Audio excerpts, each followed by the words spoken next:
Boa tarde a todos.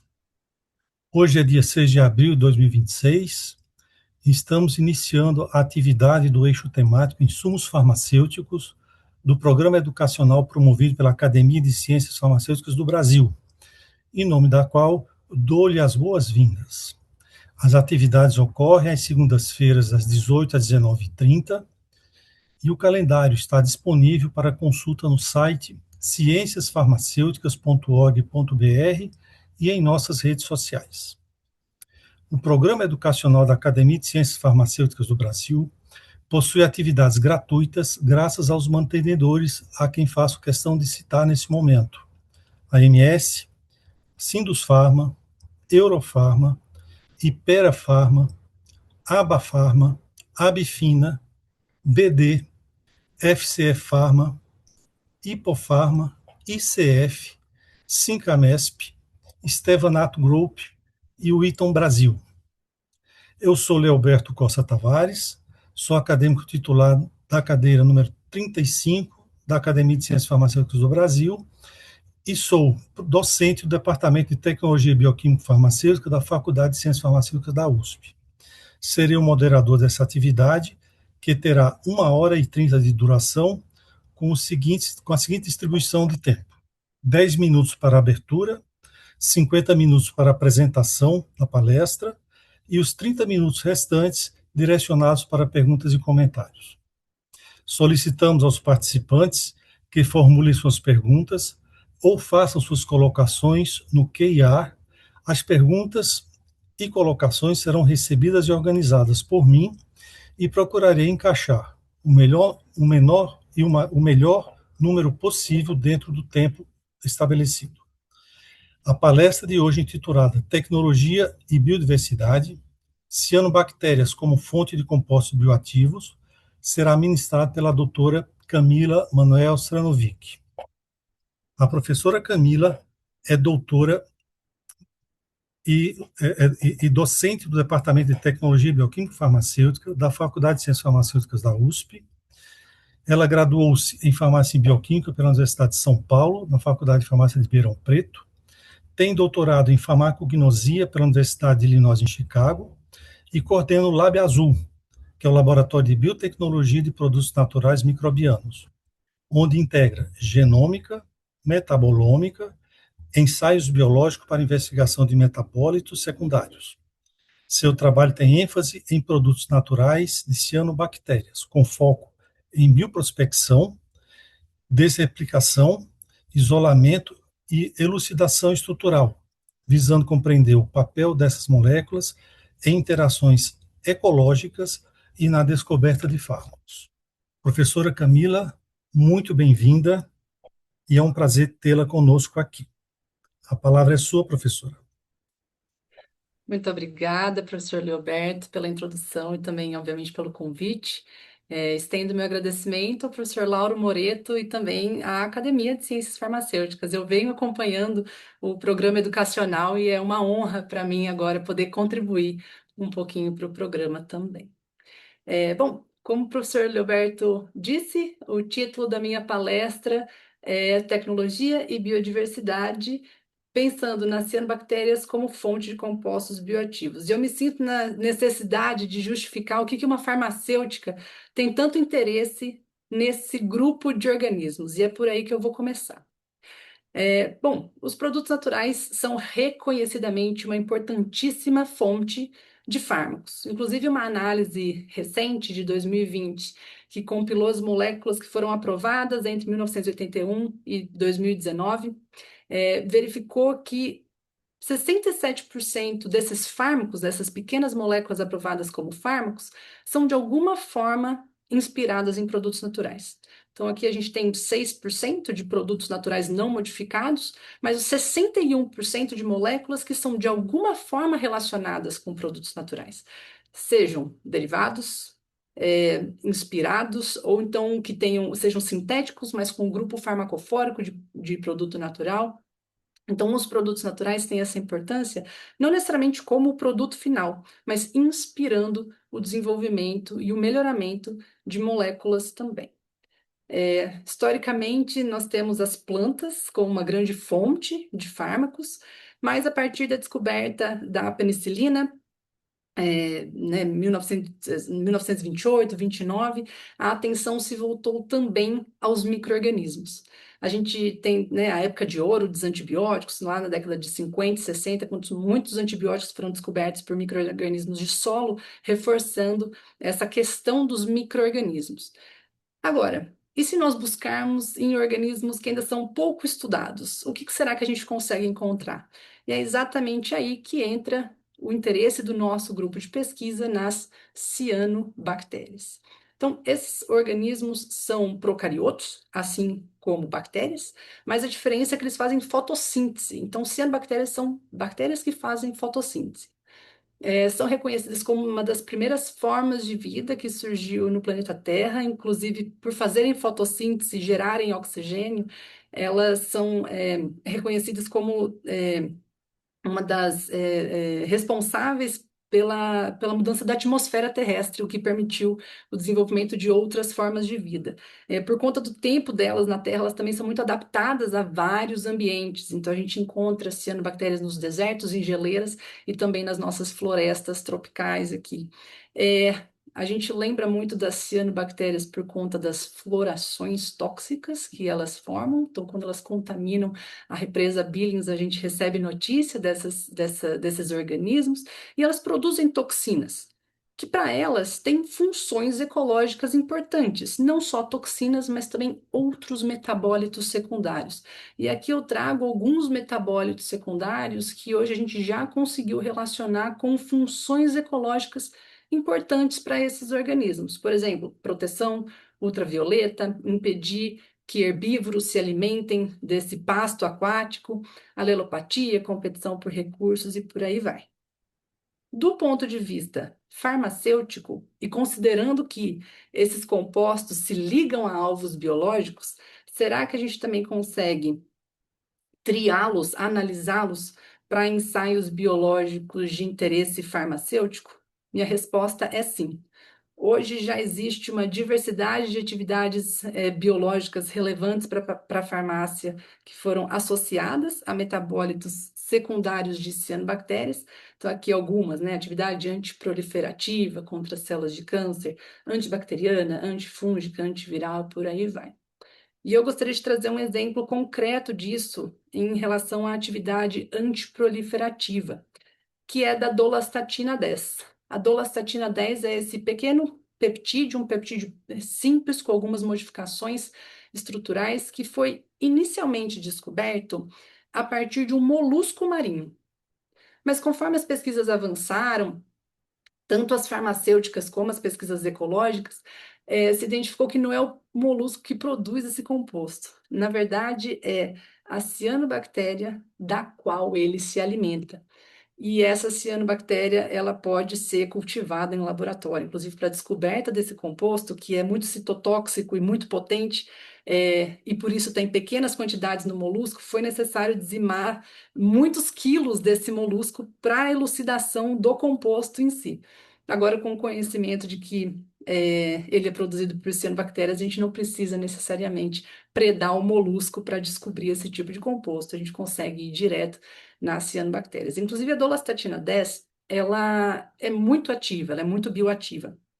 E chegou até entrar em estudos clínicos, mas ela também mostrou alguns efeitos adversos que fizeram com que ela saísse dos estudos clínicos, mas uma série de derivados sintéticos foram produzidos, por exemplo, a monometil auristatina E, que também entrou em estudos clínicos, mas novamente por conta de toxicidade não passou de ensaio clínico fase 2. Agora, esse derivado sintético ele voltou para os estudos clínicos depois de ter sido linkado, conectado no anticorpo, e que é a brentuximab vedotina, né, que é esse conjugado anticorpo droga, que tem a especificidade do anticorpo combinada com a potência da pequena molécula, que hoje está no mercado, inclusive entrou no SUS em 2019.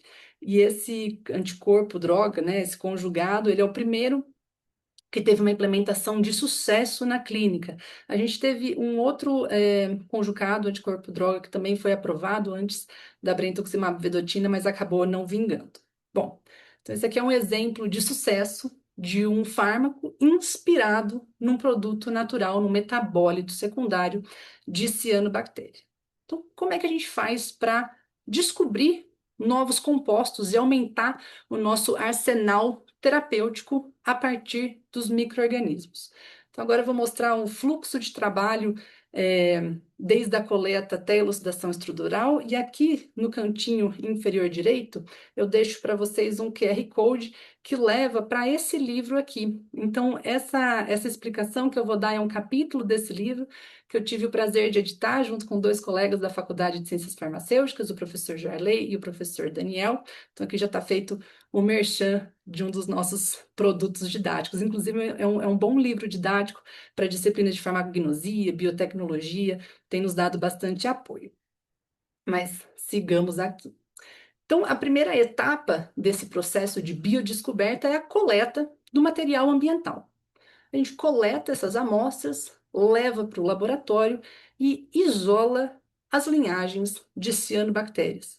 Células de cianobactérias, elas são relativamente grandes, a gente consegue isolar até mesmo utilizando micropipeta, uma técnica especial que a gente tem no nosso grupo de pesquisa. Bom, as linhagens são isoladas e para a gente conseguir fazer os estudos clínicos, a gente precisa de um volume de biomassa. Então, cada linhagem é cultivada em 4,5 litros meio de cultivo, e é importante dizer também que isso demora um tempo. Cianobactérias são fotossintetizantes. Então, para crescer em cultivo, elas precisam de mais ou menos uns 2 meses, até a gente chegar numa quantidade de biomassa adequada. Claro, isso varia, o tipo de organismo e tudo mais, mas em alguns casos leva 2 meses para a gente ter um extrato. Bom, esses extratos, ou na verdade as células, né, elas são coletadas, separadas, liofilizadas, extraídas, e os extratos, que são essas misturas complexas que podem conter aí milhares de compostos, eles são direcionados para o fracionamento guiado por bioatividade. Importante dizer que esses extratos, de tão complexos, eles são sujeitos a falsos negativos e positivos nos programas de triagem em bioensaios. Então, a gente tem sempre esse cuidado de fazer o fracionamento guiado por bioatividade para validar essa atividade. Então, o extrato é separado em frações, que por sua vez são triadas em ensaios biológicos. Aquelas frações bioativas voltam para mais um ciclo de subfracionamento, as subfrações vão para a triagem e até que a gente chega no composto isolado. O composto isolado pode, por fim, ser caracterizado tanto em relação à sua estrutura química, como em relação à sua atividade biológica e como entidade química. E usando esse fluxo de trabalho, vários compostos de cianobactérias já foram descobertos por muitos pesquisadores, e aqui é uma imagem, né, para vocês apreciarem a diversidade química e de bioatividade de diferentes compostos de cianobactérias. A gente se interessou tanto por essa diversidade que recentemente juntamos, né, compilamos tudo isso num estudo de revisão, em que a gente analisa os compostos publicados de cianobactérias entre 2010 e 2023. Deu um total de 995 moléculas que nós analisamos por quimioinformática e contamos a história de alguns compostos extraordinários. A gente analisou também um outro dado nesse estudo, que foi a origem das cianobactérias que geraram esses novos compostos. E a gente teve esse cenário aqui, pelo menos considerando a última década. Então, cada pontinho representa uma coleta da qual derivou um novo composto, uma molécula inédita que foi publicada pela primeira vez na última década. Então, muitos pontinhos na Europa, muitos pontinhos no Japão, na América do Norte, mas só 2 pontinhos aqui no Brasil. Então, uma das missões do nosso grupo de pesquisa é aumentar os pontinhos que nós temos aqui na América do Sul, especificamente no Brasil, trazendo essa expertise para que a gente consiga seguir realizando esse fluxo de trabalho e a partir da nossa biodiversidade. O Brasil, como um país mega diverso, tem muito potencial para isso, mas a gente precisa da expertise para realizar esse processo. Bom, agora imaginemos que A gente analisa uma nova linhagem de cianobactéria, chega até o final da elucidação estrutural e descobre a dolastatina 10, ou melhor, redescobre a dolastatina 10. Além de muito frustrante, é um gasto de recurso, de investimento, e que não gera, né, novos resultados, pensando aqui em biodescoberta. Então, para evitar redescobrir os mesmos compostos e fomentar encontrarmos uma nova diversidade química, a gente aplica na nossa pesquisa o processo de desreplicação. Desreplicação é a identificação rápida de moléculas conhecidas numa amostra biológica. Então, se é conhecido, a gente acaba tendo menos interesse, novamente pensando em biodescoberta. Para a desreplicação, em geral, a gente analisa uma amostra usando técnicas espectroscópicas, espectrométricas, que sejam rápidas e, né, de preferência mínimas, para a gente conseguir informação estrutural suficiente para fazer buscas em bases de dados. Encontrou coisas conhecidas, a gente parte para outras amostras e a gente desprioriza essa amostra. Se aparentemente tem alguma novidade química ali, a gente decide investir mais tempo e esforços nessas amostras. Aqui eu listei algumas técnicas comumente utilizadas para desreplicação. No nosso grupo de pesquisa, a gente também utiliza metabolômica e genômica para aprimorar esse processo de desreplicação e, com isso, catalisar, acelerar a descoberta de produtos naturais a partir de cianobactérias do Brasil. Bom, vou trazer para nós aqui 3 projetos ou 3 histórias científicas que desenvolvemos recentemente no nosso grupo de pesquisa, em que a gente utiliza diferentes abordagens, diferentes ferramentas, buscando identificar a presença de novos compostos em cianobactérias aqui da biodiversidade brasileira. Então, as 2 primeiras histórias científicas, elas utilizam ferramentas e estratégias metabolômicas, ali 1 e 2, e na última história que eu vou trazer, a gente utiliza de genômica, a mineração genômica. Bom, então, começando aqui pelo primeiro projeto em que utilizamos redes de bioatividade e redes moleculares para descobrir 4 novos compostos. Esse projeto ele é desenvolvido principalmente pelo Francisco, que é doutorando pelo programa de pós-graduação em tecnologia bioquímico-farmacêutica. O Francisco é bolsista CAPES e esse projeto teve um apoio significativo da FAPESP. Eu também gostaria de mencionar a participação do Leonardo, que foi estudante de iniciação científica no nosso grupo, hoje é estagiário na MDS, e que contribuiu muito para esse projeto. O que eu vou mostrar para vocês aqui são alguns dados já publicados e algumas novidades que ainda não estão publicadas. Então, nesse projeto, basicamente, né, utilizamos a estratégia de desreplicação para escolher quais são as amostras mais promissoras, e a desreplicação é baseada em metabolômica. Metabolômica utilizando dados de LC-MS, que é cromatografia líquida e espectrometria de massas. E usando isso, a gente espera priorizar moléculas para as etapas subsequentes de isolamento e elucidação estrutural. Importante dizer que isolar um composto e elucidar um composto é dispendioso, leva tempo. Então, a gente quer usar inteligência para priorizar quais moléculas de fato vão para essas etapas. No trabalho do Francisco, foram analisadas 19 cepas de cianobactérias de 5 gêneros diferentes, aqui uma ilustração desses diferentes gêneros, e essas amostras vieram de diferentes localidades, incluindo Pantanal, Mata Atlântica e Cerrado também. E aqui um agradecimento enorme à professora Célia Santana, que forneceu essas linhagens que estavam sob sua curadoria no Instituto de Botânica de São Paulo, que foi imprescindível para esse projeto.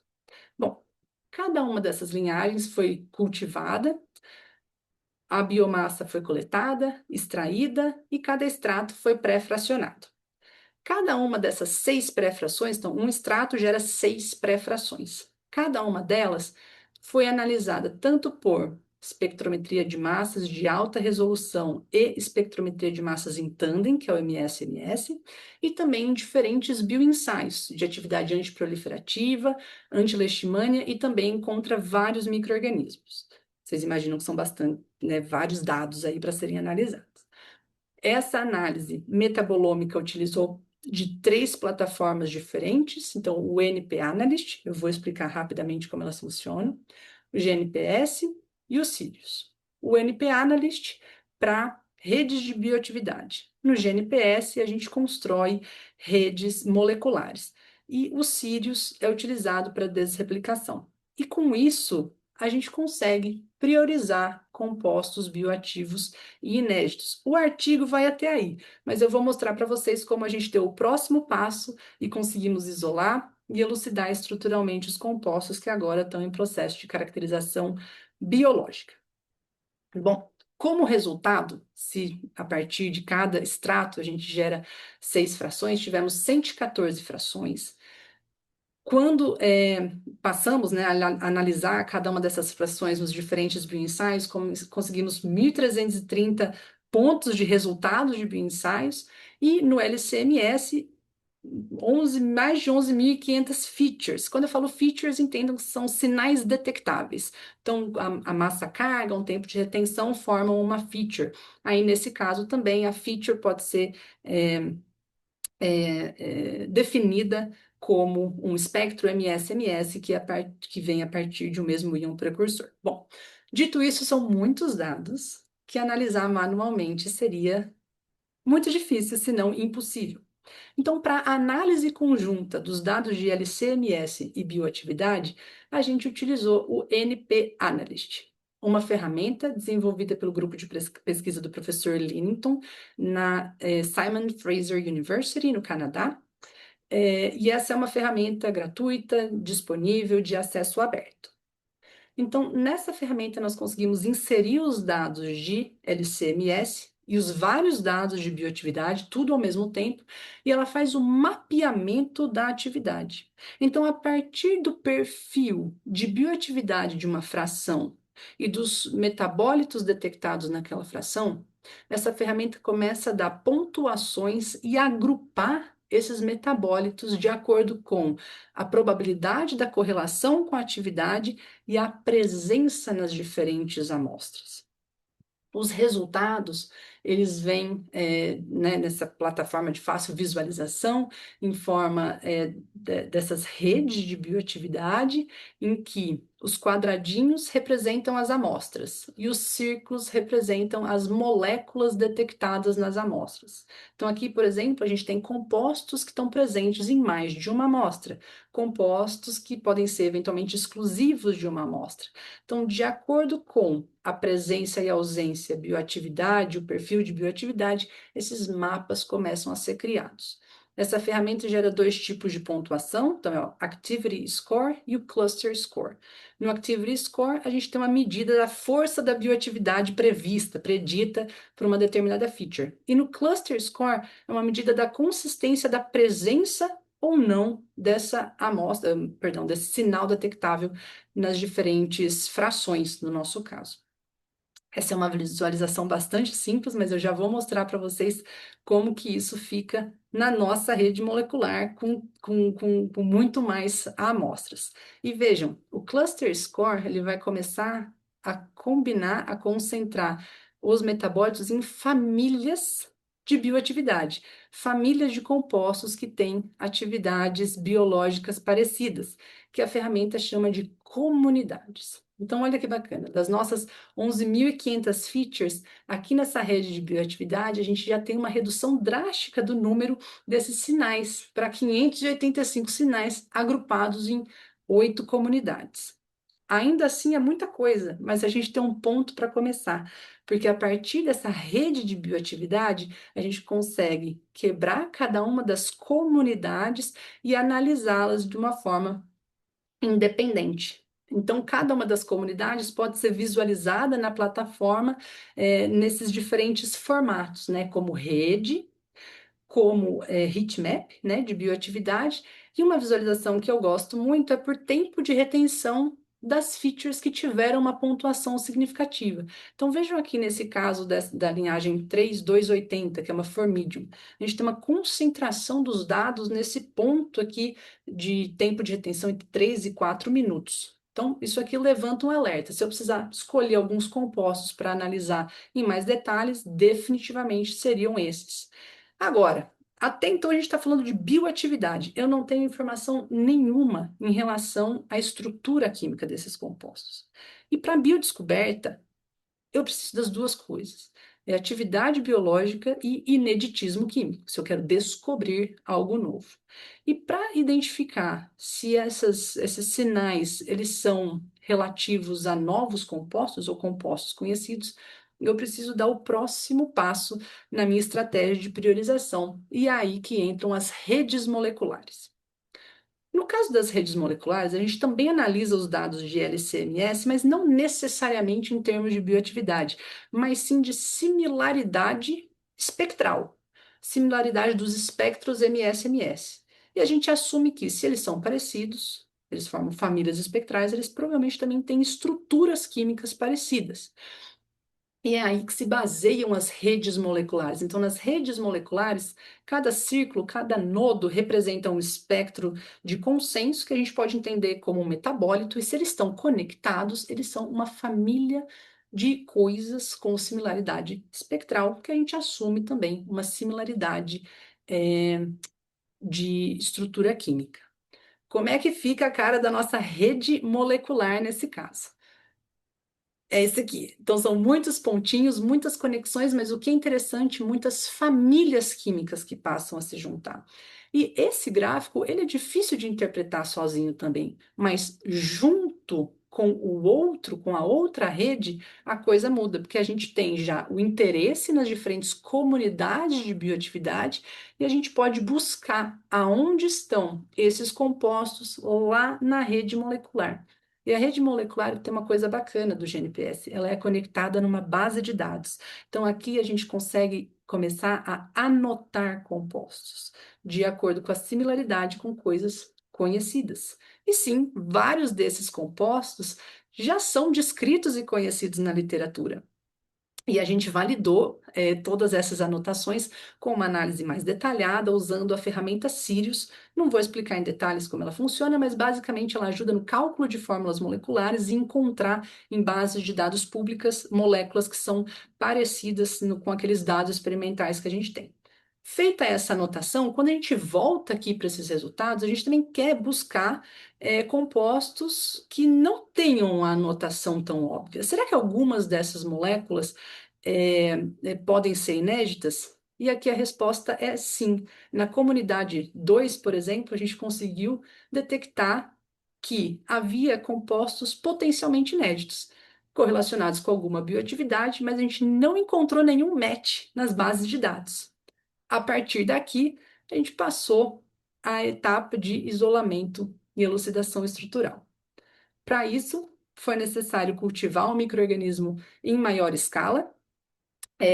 Os nossos frascos não foram suficientes, então o Francisco precisou da ajuda da professora Ana Teresa Lombardi, na UFSCar, para cultivar essa cianobactéria em bioreatores. Então, aqui 2 bioreatores de 20 litros cada um, que geraram aí a biomassa suficiente para podermos, então, fazer o isolamento dos compostos. Aqui eu trago um sumário, um resumo, né, de como foi feita a extração e o fracionamento até a purificação final. A purificação final desses compostos foi feita por HPLC e, tendo as amostras puras, aí sim, elucidação estrutural usando uma combinação de espectrometria de massas, espectroscopia de RMN, escrevi errado aqui, em 1D e 2D, e também análise pelo método de Marfim e dicroísmo celular, dicroísmo circular, complicado, para definir a configuração absoluta dos centros quirais. Produtos naturais têm estereoquímica que pode ser complexa, e esse é um desses casos. Então, a gente precisa ter todo um cuidado para essa elucidação. Resumindo, muitos meses de trabalho do Francisco em uma estrutura, aqui está. Então, esses aqui são é a estrutura base dos novos compostos, e como eles ainda não estão publicados, eu não vou revelar nesse momento quais são essas cadeias laterais, tá? Mas essa é a estrutura base das esquizotrinas B, A, E, não, então B, né, seguindo o alfabeto, dos novos compostos descobertos. Isso é uma outra coisa legal dos produtos naturais. Quando a gente descobre uma nova molécula, a gente pode dar um nome nessa molécula. E elas se chamam esquizotrinas pela similaridade com a esquizotrina A, que foi descoberta lá em 1994 e que foi um exemplo, né, uma das primeiras moléculas descobertas dessas famílias de compostos, que foram descritas em vários diferentes países, mas seria a primeira descrição de compostos, né, de peptídeos híbridos com polissetídeos aqui no nosso país. Bom, esses peptídeos eles têm atividade antibiótica e exatamente por conta dessa bioatividade bastante forte que nós detectamos, o Francisco foi realizar um doutorado sanduíche na Universidade da Pensilvânia, Universidade Estadual da Pensilvânia, para avaliar o mecanismo de ação pela técnica de TNSEC. O que eu posso dizer, o que nos chama a atenção é a atividade desses compostos contra bacilos antráceos. Então, tem algo bem interessante que a gente pode explorar.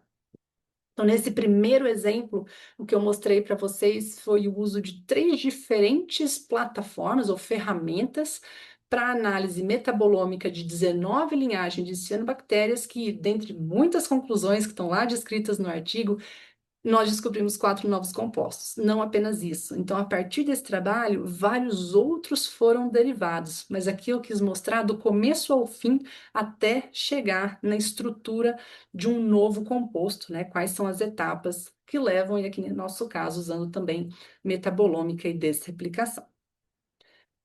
No próximo exemplo, eu vou vou contar uma outra história em que a gente também usa a espectrometria de massas e desreplicação e novamente redes moleculares, mas a gente combina essa análise de redes moleculares com uma outra ferramenta que chama DAF Discovery, que usa o Stochastic como mecanismo, né, de funcionamento. Esse trabalho tem sido desenvolvido pelo Márcio Weiss, que é mestre pelo programa de pós-graduação em tecnologia bioquímica farmacêutica e hoje segue no programa realizando doutorado exatamente para isolar os compostos que ele priorizou no mestrado. Quero também agradecer e mencionar 2 alunos, que é a João e o João Pedro, que, como estudantes de iniciação científica, contribuíram para esse projeto. Hoje a Joon segue no nosso grupo de pesquisa como doutoranda.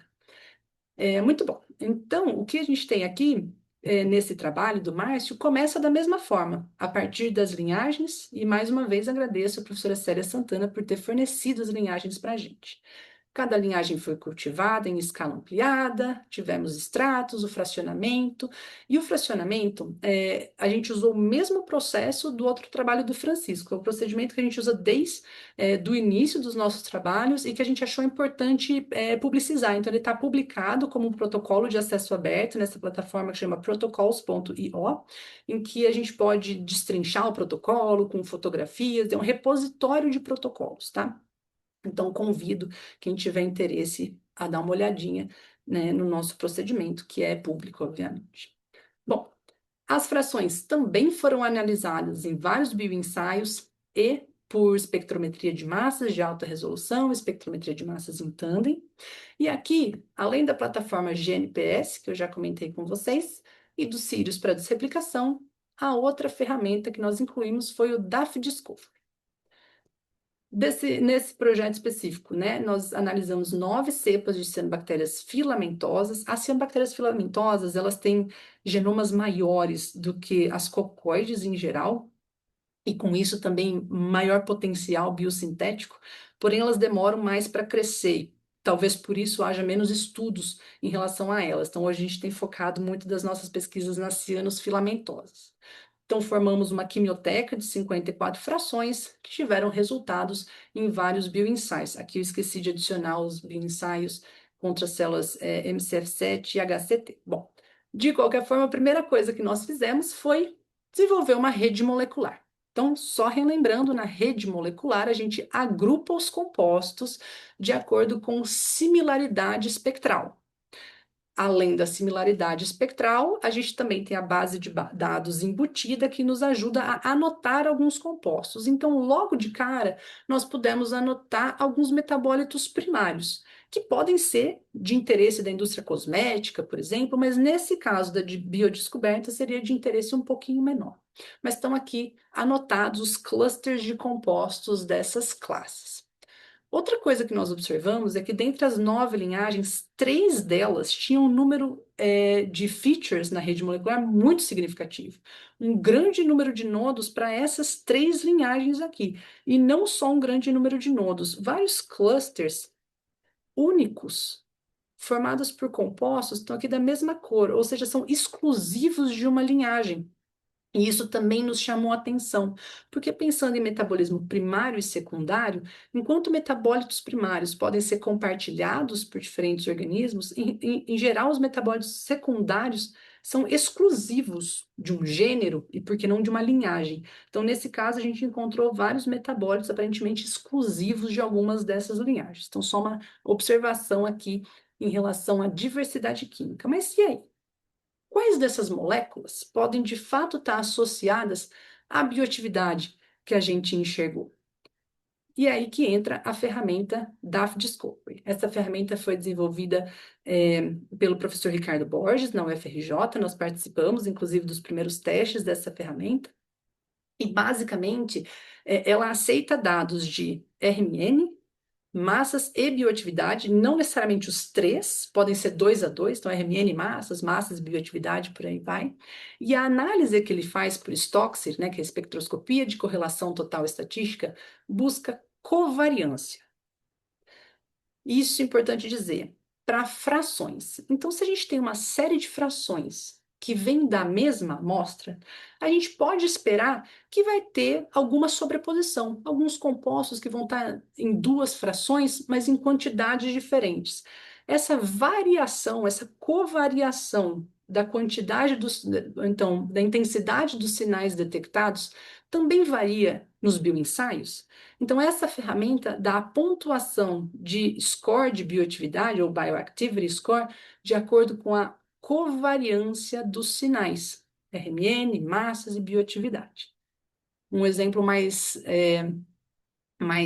claro aqui, talvez, aqui para uma das nossas linhagens desse estudo. Então, a gente tem um extrato que foi bem bioativo, e quando fracionamos, a gente vê que essa bioatividade acabou se concentrando numa das frações. Então, a gente tem a fração 1, 2 e 3 com menor bioatividade, a fração 4 com uma atividade bem intensa, e alguma bioatividade nas frações 5 e 6. A ferramenta, ela dá pontuações de bioatividade. Então, quanto mais vermelhinho aqui for o círculo, mais correlacionada é uma feature com essa bioatividade que foi observada. E aqui, nesse caso, a gente vê uma concentração de, de círculos vermelhos aqui nessa região, entre 4 e 6, no tempo de retenção, 4 e 6 minutos. O que será que elas são?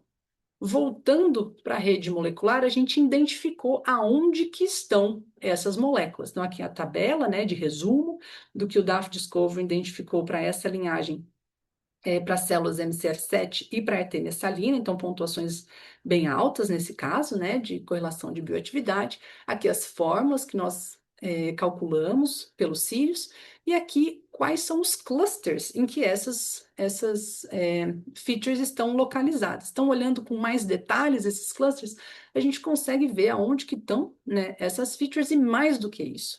Uma informação importante é que outros nodos que estão conectados ali podem formar uma família de moléculas dessa mesma classe.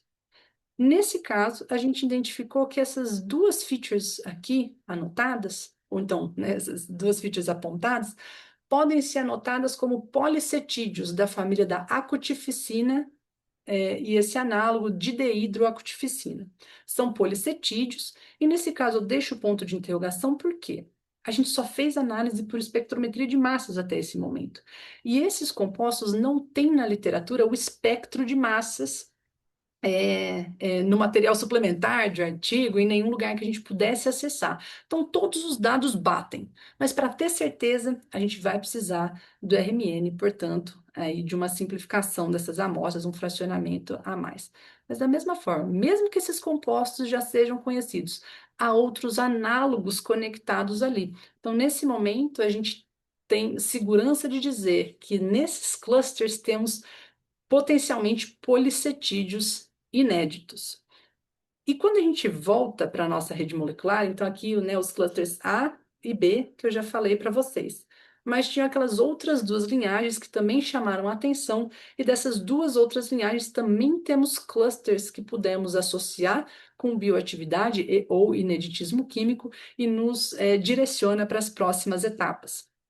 O Márcio já começou o isolamento dessas moléculas e agora está se preparando para fazer um doutorado sanduíche na Universidade de Illinois, em Chicago, onde ele vai fazer a caracterização química, elucidação estrutural completa desses compostos.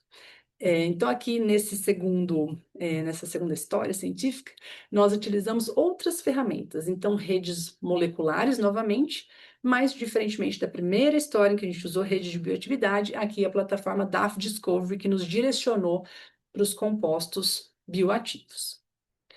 Bom, agora mudando de metabolômica para genômica, o terceiro projeto envolveu mineração genômica. Nesse caso, ainda não temos o artigo publicado, fica o suspense, em breve sairá. E esse projeto foi conduzido principalmente por dois estudantes de iniciação científica, a Lígia e o João Pedro. Então, o João Pedro começou esse projeto, a Lígia deu continuidade e os dois fizeram suas pesquisas com bolsas de iniciação científica da FAPESP. Então, outra coisa, né, outro grupo de pessoas que eu preciso agradecer são esses pesquisadores que nos apoiam demais nesse projeto e que são especialistas em mineração genômica também. Professora Alessandra Eustáquio, da Universidade de Illinois em Chicago, doutora Laura Ioca, da Universidade de Princeton, professor Daniel May, no Washington College. Bom, mineração genômica. Por que isso? Por que isso na farmácia? Então, se a gente tem a produção de metabólitos por um micro-organismo, esses metabólitos eles têm que ser biossintetizados por enzimas, que são proteínas. Essas enzimas, por sua vez, são traduzidas do RNA, que é transcrito do DNA. Então, se a gente tem a produção de um metabólito, existe um gene no micro-organismo ou no organismo que codifica para a produção desse metabólito. E hoje a gente já tem conhecimento da arquitetura gênica relacionada com a biossíntese de metabólitos secundários. E mais do que isso, principalmente nos procariotos, mas também em alguns eucariotos, a gente encontra esses genes biosintéticos agrupados em clusters. Então, aqui eu vou falar BGCs algumas vezes, significa Biosynthetic Gene Clusters ou clusters, agrupamentos de genes biosintéticos. A gente consegue identificar esses clusters através da mineração genômica, que é o processo de bioinformática que envolve a identificação desses agrupamentos que codificam para produtos naturais. Tem uma ferramenta hoje, há várias ferramentas, mas uma delas, eu diria que é a principal para mineração genômica, é o Anti-Smash, que é gratuita, online, muito fácil de usar e que nos incentivou a gerar um objetivo de pesquisa para um projeto de iniciação científica lá nos primórdios do nosso grupo de pesquisa em 2020, 2021. Então a gente falou, bom, se hoje já existe online nas bases de dados genomas depositados de pessoas que investigaram a evolução de cianobactérias, a filogenia, por que não reanalisar esses dados sob a perspectiva da descoberta de produtos naturais? Então, o objetivo desse trabalho de iniciação científica do João e da Lígia foi, inicialmente, investigar sequências de genomas de cianobactérias por mineração genômica, buscando identificar os BGCs com o objetivo de priorizar BGCs para a descoberta de produtos naturais. Será que a gente consegue identificar o potencial de produção de compostos no genoma e aí direcionadamente estudar aqueles organismos? Então, o primeiro passo seria buscar nas bases de dados, né, compilar os genomas de cianobactérias brasileiras que conseguíssemos identificar, e foi 106. O segundo passo é fazer a mineração genômica pelo Anti-Smash, e com isso a gente conseguiu 768 BGCs para os nossos estudos. Bom, agora só basta priorizar. Muito tranquilo, mas não foi tão fácil assim. Então, para um pesquisador experiente, é possível olhar os dados de mineração genômica e encontrar padrões. A gente fala, inclusive, tem um cluster bacana, um cluster bonito, mas o que que significa isso? Como definir o que é um cluster interessante, um BDC interessante para um estudante de iniciação científica que está começando a entrar no mundo da genômica? Um disclaimer importante: para esse projeto, a gente focou apenas em PKS e NRPS, que são clusters de genes biosintéticos associados à produção de polissetídeos, PKS, e os peptídeos não ribossomais, né, os NRPS, e também os híbridos. Isso por conta da característica modular desses clusters que permite uma análise mais sistemática. Mas, dito isso, a gente precisou criar no grupo uma forma de dar uma pontuação desses clusters. Como definir quando um cluster é interessante? E foram muitas conversas, muito estudo, muito debate, até que foi possível criar um algoritmo para priorização desses BDCs, que a gente tem chamado de BDC Pri. Então, é basicamente um sistema de pontuação que considera a arquitetura do BDC e também a estrutura do cluster. Então, por exemplo, a presença de genes regulatórios pontua nesse sistema. A presença de domínios excepcionais que geram diversidade química nesses compostos pontua. E com isso a gente cria um sistema que considera desde a presença dos domínios mais comuns até a completude do cluster, até a presença de genes pouco usuais que podem deixá-lo ainda mais interessante. Fazer isso para todos os 700 e tantos BDCs manualmente seria impossível, então a gente segue criando ferramentas. E a gente criou a ferramenta BDC Pry para automatizar esse processo. Então, aqui um esforço muito grande do João e da Lígia para programar, para criar esse software que hoje está em Shell Script, ele roda em Linux e em Windows. Já está público, né, aqui o site para quem quiser acessar lá no GitHub, que é um repositório, né, de softwares. A gente permite que os parâmetros sejam customizáveis. Então, se eu tenho interesse específico num determinado gene, numa determinada arquitetura, eu consigo ajustar esses parâmetros, né, pensando que outras pessoas vão utilizar. E o mais importante é que ele permite análise de muitos genomas ao mesmo tempo. Gera no final uma tabela de resultados que pode ser plotada como gráfico. No nosso caso, assim que o algoritmo foi desenvolvido, a gente testou para analisar o genoma de uma cianobactéria que já foi muito estudada. Afinal, a gente queria validar a ferramenta. E essa cianobactéria é a Morena producens. É uma cianobactéria estudada por grupos dos Estados Unidos e 3 compostos já foram descobertos. Então, é uma cianobactéria cujo genoma já foi muito investigado. A gente tinha certeza que havia muitos genes ou muitos BDCs ali que poderíamos relacionar com compostos. E olha que bacana, esses aqui são todos os BDCs elegíveis, né, dessas classes de compostos que eu mencionei para vocês. E as moléculas isoladas e conhecidas produzidas por essa cianobactéria, elas têm pontuações altas pelo score. Então, isso deu segurança para a gente tomar coragem e aplicar para todos aqueles 106 genomas de cianobactérias brasileiras. E para esses grandes dados, o resultado ficou dessa forma. Então, nesse funil, a gente tem os BDCs das cianobactérias brasileiras e a pontuação deles. Nós também incluímos na amostra a Morena producens, tá aqui em vermelhinho. Eu sei que tá difícil de ver, mas já vou colocar as setinhas aqui, para nos ajudar a ter uma ideia dessas pontuações dos clusters das bactérias, as cianobactérias brasileiras. Será que a gente atinge as mesmas pontuações dessa ciano já bastante estudada e reconhecida? A resposta é: não só atinge, como também supera. Então, fazendo um recorte aqui dos primeiros clusters que surgiram, né, que foram ranqueados por esse nosso sistema, dando um zoom, a gente encontra, se não me engano, 55 clusters. Desses, tem toda uma sequência de clusters aqui no meio com uma pontuação muito similar. E isso é porque todos eles vêm do mesmo gênero de cianobactéria, que se alguém aqui conhece um pouquinho de cianobactéria, já vem um alerta. As microcistes, elas formam aquelas florações tóxicas, e a toxina da microcistes é a microcistina.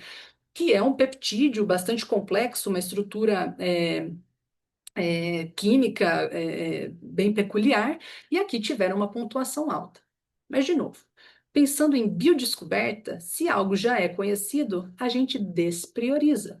Então, nesse caso, a gente removeu esses 37 BDCs das nossas análises subsequentes. Inclusive, alguns outros clusters aqui também demonstraram similaridade com clusters já conhecidos, mas 11 deles foram candidatos muito interessantes, com baixíssima similaridade a BDCs já conhecidos. Então, aqui nesse caso, a gente não está priorizando moléculas, a gente está priorizando clusters associados à produção de metabólitos secundários. Então, para chegar até a molécula, a gente teria que trabalhar com os micro-organismos, fazer o cultivo e seguir com todo aquele pipeline. Mas olha que bacana, aqui a gente já começaria com intenção, já sabendo o que procurar nessas cianobactérias. Uma outra funcionalidade, rapidamente aqui dessas nossas análises também, é ao invés de analisar os clusters isoladamente, a gente analisar o potencial biosintético das diferentes linhagens, né? Então, aqui a gente tem as linhagens listadas, à esquerda desse gráfico, o número de BDCs, e à direita desse gráfico, o score desses BDCs, porque nem sempre quantidade é qualidade. Então, se a gente fala, mas tal linhagem tem um número muito elevado de BDCs, mas será que são clusters interessantes? Será que eles têm uma pontuação alta? E foi bem bacana de ver que em alguns casos, por exemplo, esse aqui em cima, da Adonísia, a gente tem um número, ok, não muito alto, de clusters de genes biosintéticos, mas que pontuam muito no nosso sistema de score, o que chama a atenção e nos ajuda a escolher as linhagens com as quais podemos vir a trabalhar no futuro. Então, nessa terceira história sobre mineração genômica, foi uma pergunta de pesquisa que inicialmente nos pareceu simples, mas que necessitou do desenvolvimento de uma ferramenta bioinformática para nos ajudar a trabalhar. Eu mostrei para vocês como o BDC-Pre, o BDC-Pri foi aplicado para cianobactérias, mas também a gente já aplicou essa ferramenta para análise de streptomicetos com muito sucesso, e aí nós ficamos ambiciosos e passamos a utilizar essa ferramenta para análise de 5.800 genomas que foram baixados de bases de dados públicas e funcionou muito bem. Todos esses dados vão aparecer na nossa publicação muito em breve. Bom, dessas três histórias, o que elas têm em comum é o uso de diferentes tecnologias e ferramentas tecnológicas para análise de cianobactérias do Brasil e que nos ajudaram de diferentes formas revelar o potencial biosintético das nossas cianos e nos levar até mesmo a novos compostos. Essas três histórias, esses três projetos estão dentro de uma gama de outros projetos desenvolvidos pelo nosso grupo de pesquisa, com apoio de diferentes agências de fomento. Então, a FAPESP sempre deu muito apoio, vários dos alunos são bolsistas CAPES e CNPq, e também recentemente tivemos aprovados projetos no CNPq e junto ao Instituto Serra Pilheira para a gente expandir nossas pesquisas para cianobactérias marinhas. Então, até agora, eu mostrei para vocês resultados de cianobactérias de água doce. Então, mais coisas diferentes vêm por aí. Sou muito grata a todos esses apoiadores. E também a gente tem expandido nossas formas de trabalho junto à iniciativa privada, com consultoria, serviço especializado e projetos de pesquisa. Seguindo, né, esse fluxo de trabalho, os diferentes projetos atuam nessas diferentes etapas, melhorando os processos, testando novas ferramentas. Eu acredito que na academia a gente tem a liberdade de fazer isso, né, não só produzir coisas, mas fazendo, né, realizando essas etapas de forma sistemática. Hoje a gente já tem uma coleção de mais de 200 cepas e uma quimioteca que tem 95 extratos, 570 frações, e que estão disponíveis para triagem. Além dos projetos de pesquisa, queria mencionar rapidamente outros tipos de projetos que fazemos. Então, aqui um projeto de divulgação científica que teve o apoio da FAPESP, em que essas duas alunas, a Júlia e a Letícia, criaram materiais de divulgação científica. E também eu tenho a felicidade de participar como mentora no programa de mentoria científica para mulheres, que é uma iniciativa das Sociedades Brasileiras de Química, Matemática e Física, vinculado aqui no caso, né, da SBQ ao Núcleo Mulheres. E esse projeto me traz, né, grande felicidade, porque ele vai de encontro com a forma como nós trabalhamos no Lab Azul. Então, no nosso grupo de pesquisa, a gente acredita que diversidade e colaboração são imprescindíveis para a pesquisa de qualidade, pesquisa criativa e nos trazer também motivação como grupo. Para finalizar, agradeço muitíssimo a todos os membros do laboratório, os colaboradores, aqui uma lista extensa de muitas pessoas que ajudaram nesses projetos, aos apoiadores, às agências de fomento, também a todos vocês que estão até agora na apresentação. Agradeço a atenção e fico à disposição para perguntas.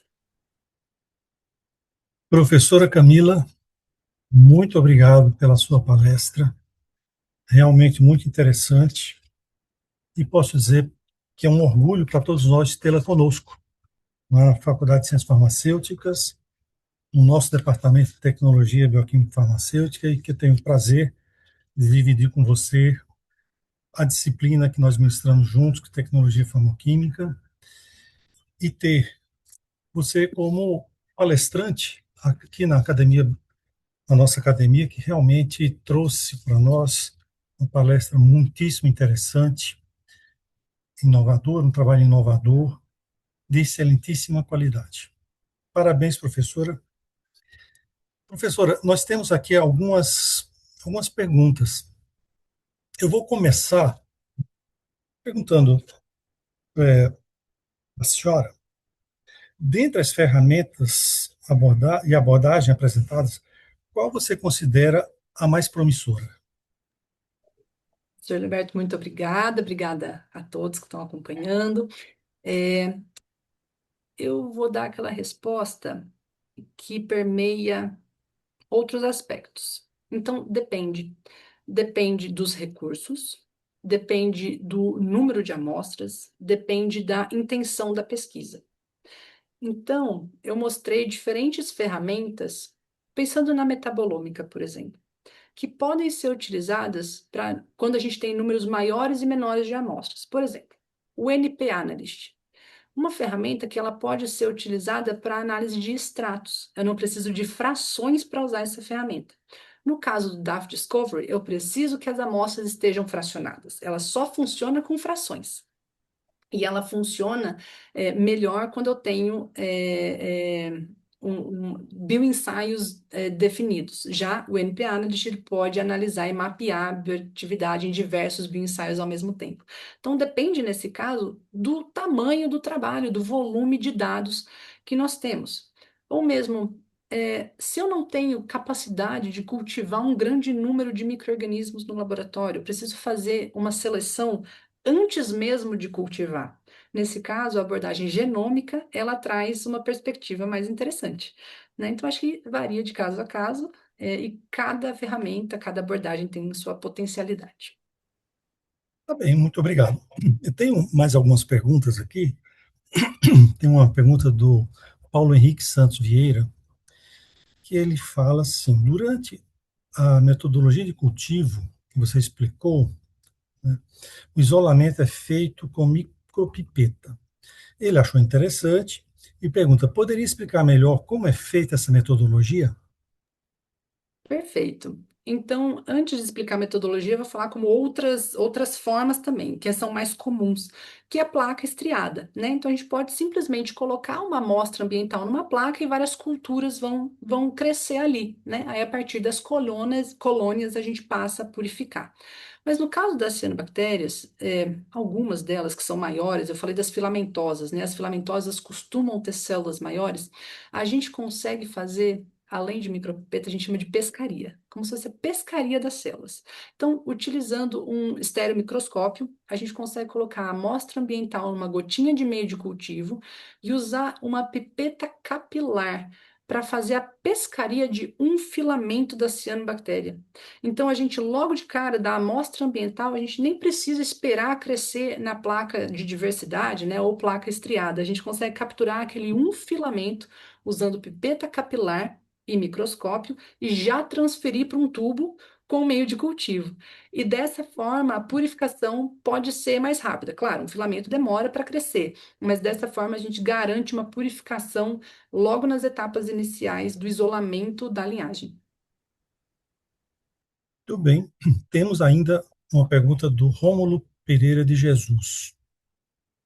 Ele pergunta se dá para confiar nos dados dos sírios para fazer desreplicação. As bibliotecas que são usadas neles são tão diferentes dos grupos do GNPS.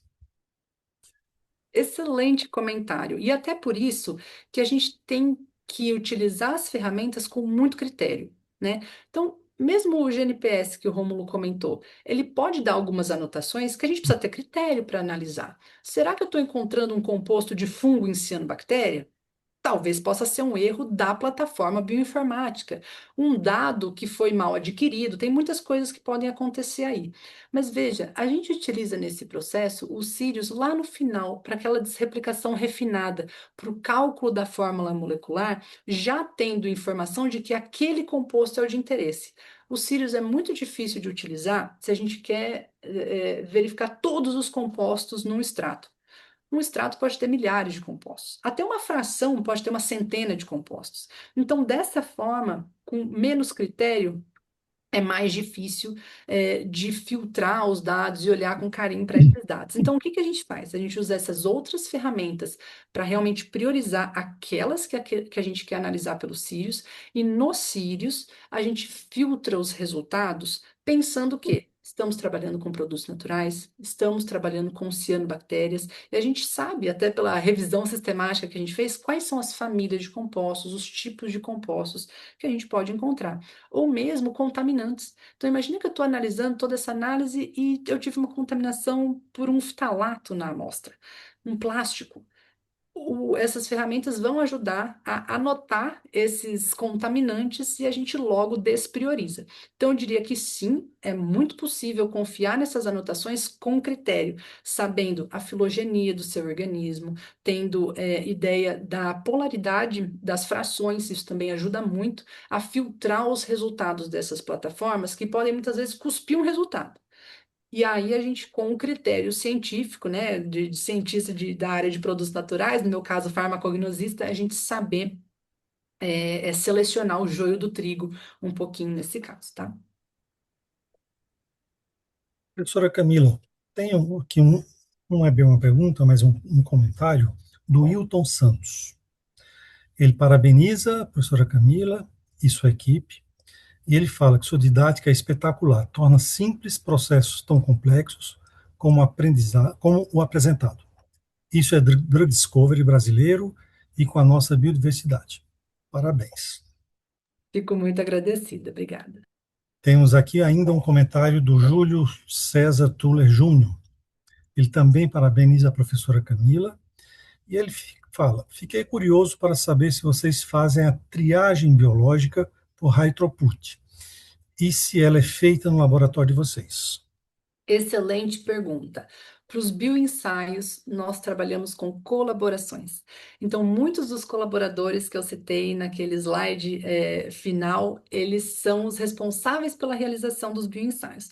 Alguns poucos bioensaios a gente faz no laboratório, eu vou citar um deles, que é muito simples, inclusive foi implementado inicialmente para os alunos de iniciação científica terem contato com bioensaios, que é o bioensaio de Artemia salina, que é um microcrustáceo, algo super simples de cultivar em laboratório, que, claro, a gente tem uma relevância terapêutica questionável do bioensaio, mas que nos ajuda demais na triagem de compostos com citotoxicidade. Alguns ensaios de atividade antibacteriana, quando são com organismos NB1, a gente realiza também, mas em geral são com colaboradores, e eu acho que está aí uma das belezas do nosso trabalho. A gente trabalha em conjunto, trabalha reforçando e valorizando os pesquisadores que têm esses bioensaios e que sabem trabalhar com frações de produtos naturais, o que também não é fácil. Porque essas amostras elas podem ter pigmentos, então elas podem eventualmente interferir com um bioensaio colorimétrico. Então, os pesquisadores com quem a gente trabalha sabem dessas nuances e nos ajudam com a análise crítica desses resultados. a maioria dos ensaios que foram realizados até agora, eles não foram em high throughput, foram em medium throughput. Então, não são realizados por máquinas, tiveram operadores realizando, mas no momento nós estamos participando de duas chamadas de propostas para a triagem da nossa quimioteca por high throughput. Então, esse é o próximo passo para onde estamos indo. Professor, o Júlio César ainda pergunta. Ele fala que eu trabalho com produção natural de plantas e é uma grande dificuldade que é eventualmente precisar de recoletar as plantas em grandes quantidades para obter o rendimento suficiente dos isolados. Nesse contexto, vocês costumam ter uma vida mais fácil, entre aspas, quando acham um composto bioativo nas cianobactérias? Existe algum gargalo no escalonamento além do tamanho dos reatores? Excelente, Júlio. Muito obrigado por compartilhar, e toda a minha empatia com a sua dificuldade da recoleta, que ela, enfim, tem tanta variação no caso das plantas, em relação à estação do ano, ou mesmo a identificação botânica ali em campo e voltar e conseguir recoletar essas amostras, de fato, é um desafio, né, na nossa pesquisa. No caso das cianobactérias, pelo menos com as quais a gente tem trabalhado até o momento, a gente mantém em cultura exatamente pensando no recultivo, aumento de volume de cultivo e reprodutibilidade. Tem uma coisa importante na nossa pesquisa que desde o início nós buscamos ser o mais sistemáticos possível. E hoje a gente tem uma sala de cultivo com temperatura controlada, então é um ar-condicionado que esquenta e esfria, então no inverno ele aquece as linhagens e no verão ele resfria as linhagens. É, então, um controle de temperatura e também o controle de ciclo, fotoperíodo, claro e escuro. As linhagens ficam sob iluminação constante durante o dia, também são lâmpadas que nós utilizamos sempre do mesmo tipo. De noite, elas ficam no escuro para manter esse ciclo claro-escuro, né, que elas precisam. E com esses cuidados, a gente tem conseguido uma boa reprodutibilidade dos cultivos, o que para outros tipos de organismo nem sempre é tão fácil, tá? Eu já trabalhei, por exemplo, com fungos. Às vezes os fungos, eles são mais temperamentais, eles podem produzir um composto e depois deixam de produzir, então tem um processo, até por serem eucariotos, né, de regulação bem delicado e sensível. No caso das nossas cianobactérias, eu diria que é um pouco mais fácil e a gente tem conseguido uma reprodutibilidade bem interessante. Dito isso, as cianobactérias são fotossintetizantes, elas demoram para crescer em cultura. Então, quando a gente tem que voltar e recultivar, são alguns meses de trabalho, e é por isso mesmo que no nosso grupo de pesquisa a gente nunca tem os estudantes trabalhando só com uma linhagem. Cada estudante tem mais de um projeto, porque enquanto uma está cultivando, a outra já está isolando, a outra está elucidando, e com isso garantir o andamento das pesquisas, porque senão a gente tem que parar a pesquisa por alguns meses até aquele cultivo acontecer. Então, vai uma logística, nesse caso, para a gente garantir o andamento projetos dentro do tamanho dos projetos, né? Projeto de mestrado, doutorado, iniciação científica, por aí vai. Ainda, o Júlio César, ainda, ele pergunta, ele fala, fiquei curioso com relação ao cultivo. Cada espécie precisa de um meio de cultivo específico? Vocês conseguem congelar essas linhagens e cultivar sempre que quiserem? Então, hoje nós trabalhamos com alguns tipos de meio de cultivo, né? Quando essas linhagens elas vieram do. Opa, pode só confirmar se vocês estão me ouvindo? Porque travou um Sim, pouquinho a estamos. imagem. Ótimo. Então, quando nós recebemos essas linhagens doadas, né, de outros bancos, elas já vêm num meio de cultivo específico. E a gente tem mantido essas linhagens nesses meios de cultivo em que elas vieram. Então, cada linhagem acaba tendo o seu próprio meio de cultivo preferido, vamos dizer assim. Dito isso, um dos projetos que a gente tem em andamento, na verdade, a gente já fez isso em alguns projetos, foi mudar as condições de cultivo, dentre elas os meios de cultivo, para verificar se eles induzem a produção de diferentes metabólitos. E a resposta é sim. Então, a gente tem identificado um perfil químico diferente nos diferentes meios de cultivo. Então, toda vez que nós queremos recultivar na mesma condição, definitivamente o mesmo meio é utilizado. No caso do congelamento, é possível realizar a criopreservação de linhagens. É um grande sonho que eu tenho, nós ainda não fazemos isso. Temos os protocolos, mas faltam ainda os equipamentos. Então, a gente mantém essa coleção de linhagens viva, em meio líquido e que requer repique periódico. Então, mais ou menos 2 a 3 vezes por ano, nós realizamos a rotação de toda a coleção de cultivo. Então, a gente troca o meio de cultivo das linhagens para garantir que elas continuam saudáveis. Mas isso também requer uma mão de obra. Então, é um período do ano que a gente reserva para realizar esse processo conjuntamente, todo o laboratório dedicado a isso. Professora, agora uma pergunta minha. Quais os potenciais, além dos já citados, podem ser atribuídos às cianobactérias? Excelente, professor Leoberto. Ainda assim, se mantendo na área farmacêutica, porque tem uso de cianobactéria para a biomassa, né, para biodiesel e combustíveis, mas ainda mantendo na área farmacêutica, tem um potencial muito grande para suplementos alimentares e cosméticos. Hoje já existe um suplemento comercial que a gente encontra em qualquer loja de produtos naturais, que é a espirulina. A espirulina é uma cianobactéria, né? E ela tem um teor proteico bastante alto, então hoje ela vem sendo já utilizada como suplemento alimentar, mas tem algumas biomoléculas que são aditivos, por exemplo, alguns pigmentos que são utilizados como corantes ou mesmo antioxidantes em alimentos.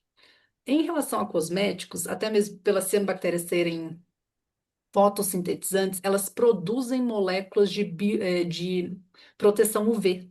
Então, há algumas pesquisas, inclusive já tem até produtos comerciais que têm moléculas de algas e cianobactérias, como, por exemplo, aminoácidos tipo micosporina ou citonemina, que dão proteção UV para cosméticos. Então, para citar alguns outros exemplos, né? E até voltando ainda, pensando em fármacos, eu queria repetir um ponto que é, a molécula final que a gente descobre num processo de bioprospecção, não necessariamente ela vai virar um fármaco no produto acabado. Ela muitas vezes inspira o desenvolvimento de outras moléculas. Então, eu realmente acredito que os fármacos sintéticos inspirados nesses produtos naturais têm um potencial enorme, mas esses novos esqueletos, essa novidade química com relevância biológica é o que mais nos atrai a continuar fazendo a bioprospecção e a descoberta de moléculas naturais, pensando em inspirar novos fármacos. E muito obrigado, professora. É, eu acho que estamos partindo agora para o encerramento da nossa atividade de hoje, e eu queria encerrar essa Oh, atividade agradecendo a todos que estão nos assistindo e que certamente irão ainda assistir essa palestra, que vai estar disponível, e agradecer muitíssimo a professora Camila Sanovic, que trouxe uma excelente palestra, uma contribuição bastante relevante para a ciência brasileira. Nós temos muita expectativa sobre o seu trabalho e sabemos, você já é, mas sabemos que você vai crescer muito na sua performance como pesquisadora aqui no Brasil. Parabéns, professora Camila. ô Leoberto, Pois não. não, eu, na qualidade de coordenador desse nosso eixo temático de insumos farmacêuticos, eu estou absolutamente deslumbrado com as pesquisas que a nossa professora Camila tem desenvolvido, né? E eu ainda tenho uma perguntinha bem simplória, né? Essa cianobactéria de água verde aí, que a gente vê água verde, isso é bom, é ruim? O que isso representa para a gente? É um risco ou é inofensiva? Como é que funciona? Porque esse ano aí já aconteceu, né? De um monte de águas verdes aí, rios, né? Esverdeados. Qual é o problema relacionado com essas cianobactérias? Excelente pergunta, professor, porque a toxina pode virar fármaco, né? E é exatamente essa a lógica que a gente utiliza na prospecção de toxinas. Então, muitas toxinas de vários organismos acabaram virando fármacos, toxina botulínica, por exemplo, né?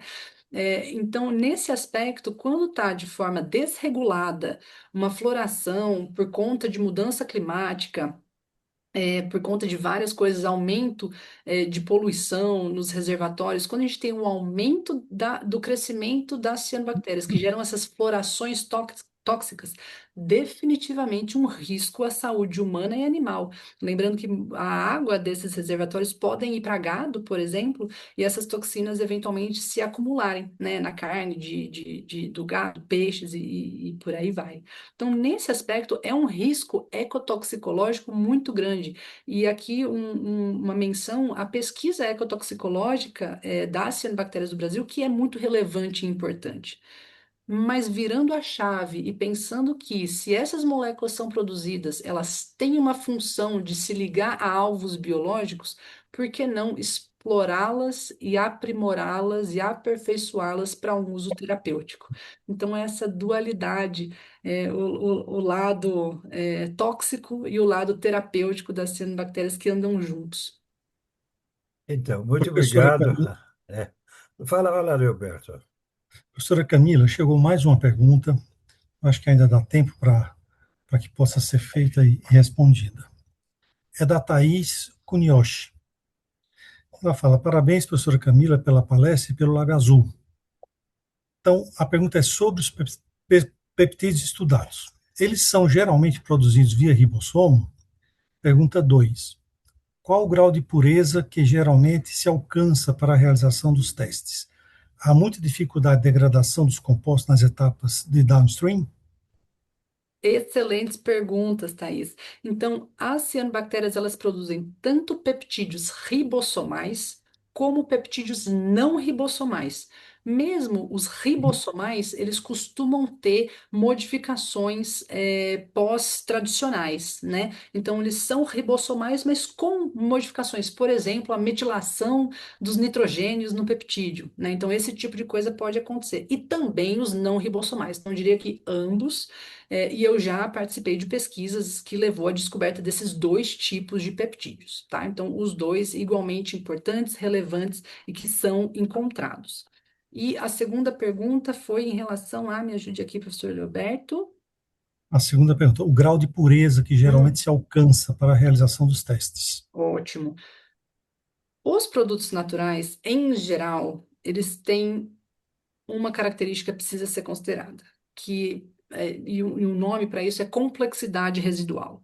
Toda vez que a gente isola, purifica um produto natural, pode ter algum contaminante, alguma molécula que coelui, que vai estar ali presente. Hoje a gente trabalha com um grau de pureza de pelo menos 95% para realizar a elucidação estrutural e a caracterização biológica. Muitas vezes, para elucidação estrutural, a gente pode utilizar uma pureza até menor, tá? Mas, em geral, 95% é um número que funciona bem.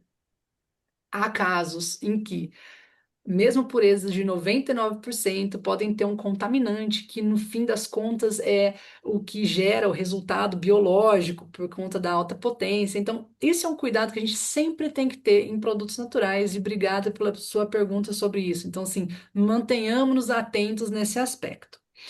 Mas, em geral, 95% funciona bem. E teve uma terceira pergunta da Thais ainda, né, professor Roberto? Não, eram só essas duas mesmo. Ela A fala sobre a dificuldade dificuldade de de degradação. degradação. Exato. Então, existe, relativamente comum, inclusive a gente evita, por exemplo, no isolamento, o uso de ácido na fase móvel, que é muito comum quando a gente faz análise por cromatografia analítica. Então, os ácidos podem levar à degradação de alguns tipos de compostos, evitamos. Ou mesmo exposição à luz. Uma vez que um composto está isolado, tem que ser mantido refrigerado sempre, porque a estabilidade do composto isolado e no composto na fração é bastante diferente. Então, sim, em alguns casos nós temos esse problema. Até um dos projetos que eu mostrei para vocês é um desafio para isolamento e elucidação estrutural, até É por isso que o Márcio está indo para o exterior por conta de uma questão de degradação da amostra, que a gente vai ter que rever alguns processos e aprender lá fora algumas técnicas adicionais. Dito isso, existe, somos cientes e conseguimos soluções para essas questões. Professor Laura, então vamos partir para o encerramento. E eu queria agradecer muitíssimo à professora Camila por trazer esse assunto tão importante de uma forma tão brilhante para nós, que nos enche de orgulho tê-la conosco. Felizmente, a gente conseguiu tê-la de volta para o Brasil, né? Espero que fique, né? Então, eu vou aproveitar para informar que na próxima segunda-feira, dia 13 de abril, teremos a palestra com o tema Inovação Sustentável para o Desenvolvimento de Fitoterápicos Tópico, uma formulação nanoestruturada com bioativos da caatinga e atividade antimicrobiana. Esse foi um trabalho que recebeu o título de menção honrosa no terceiro prêmio Pio Correia, categoria Revelação, e será ministrado pela doutora Fabiana Oleana Kotwiski. Então, espero que todos tenham a possibilidade de assistir e agradeço a presença de todos, a professora Camila, pela brilhante palestra e dou por encerrada essa sessão. Muito obrigado e tenham boa noite a todos.